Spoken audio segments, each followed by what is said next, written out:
الحمد لله الذي حفظ أنوار نبيه وطهر أنسابه من سفاح الجاهلية، اصطفى كنانة وقريشا وبني هاشم من مصاص العربان، ونقله في العناصر المختارة لهذه المذية، وجعله خيارا من خيار كريم في أصله والفرعان، ولم يزل نوره باقيا في حضرة الله ساجدا بين يديه أعواما 700، وأهبطه في ظهر آدم لخلافته على الإنس والجان، وظهر نوح لنجاته من الأهوال الطوفانية، وظهر إبراهيم الخليل لسلامته من حر النيران، وظهر إسماعيل حيث فداه بذبح عظيم من الجنة الخلدية، وظهر عبد الله حين قدمه عبد المطلب ليذبحه وفاء بنذره والإيمان، وفداه ب100 ناقة عربية كوماء نحرت عند الكعبة لا يمنع منها إنسان ولا حيوان، وجرت بذلك بينهم سنة الدية، وسمي النبي بما ابن الذبيحان، وقلبه في جباه الساجدين وأصلاب الطيبين والأرحام الطاهرة النقية، وأبرده من صدور الغيوب إلى الظهور والبطون بغير سفاح ولا بهتان، بنكاح مضبوط من أب وأم، وعد له ابن السائب من الأمهات 500. فلنذكر ما صرح به الشرع ونمسك لقوله تعالى: وقرونا بين ذلك كثيرا في القرآن.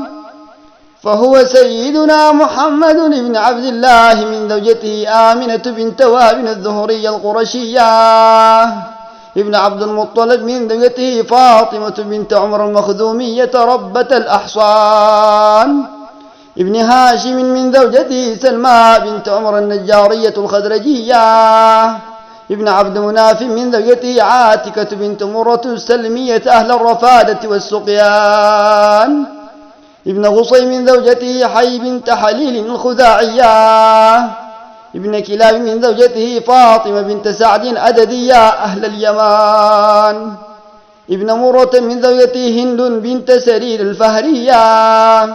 ابن كعب من زوجته وحشية الفهرية أيضا بنت شيبان،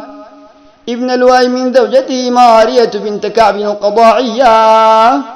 ابن غالب من زوجته سلمى بنت عمر الخزاعية يا وسنان، ابن فهر وهو قريش من زوجته ليلى بنت سعد الهزلية، وبفهر يجتمع نسبه وأصحابه 10 أهل الشجرة وبيعة الرضوان، ابن مالك من زوجته جندلة بنت الحرث الجرهمية، ابن النضر من زوجته عاتكة القيسية بنت عدوان، ابن كنانة من زوجته برة بنت مرة وقد أوصى كنانة بالبعثة المحمدية، ابن خذيمة من زوجته عوان بنت سعد ابن قيس عيلان، ابن مدركة من زوجته سلمى بنت أسلم القضاعية، ابن إلياس من زوجته خندف صاحبة الفخراء وهو أول من لبى النبي في صلبه وساق الهدي وقال عن الإيمان، ابن مضر من زوجته الربابة بنت جندة صاحب الحكمة المروية، ابن نظار من زوجته سودة بنت عك بلا نكران، ابن معد من زوجته معانة بنت جوشم الجرهمية، ابن عدنان من زوجته مهرة من طصم أو جديس فأكرم به من عدنان. وإلى هنا ينتهي رفع النسب الشريف الذي تنتهي إليه الأصول العربية، وعدنان نسبه للذبيح إسماعيل ابن هاجرة الغبطية ابن خليل الرحمن، فعليك بحفظه لتنال به أعلى الأمنية، فإن الشك فيه كفر والزيادة كذب، وحفظه واجب على كل إنسان. صلى الله عليه وآله وصحبه وسلم، ما افتخرت به الجدود والذرية، وما سعدت به ملته وما تبعها من الملل والأديان. اللهم صل وسلم وبارك على سيدنا محمد وأنوار حقها وعلى آله وصحبه واغفر لنا وارحمنا واهدنا وانصرنا واختم لنا بالإيمان.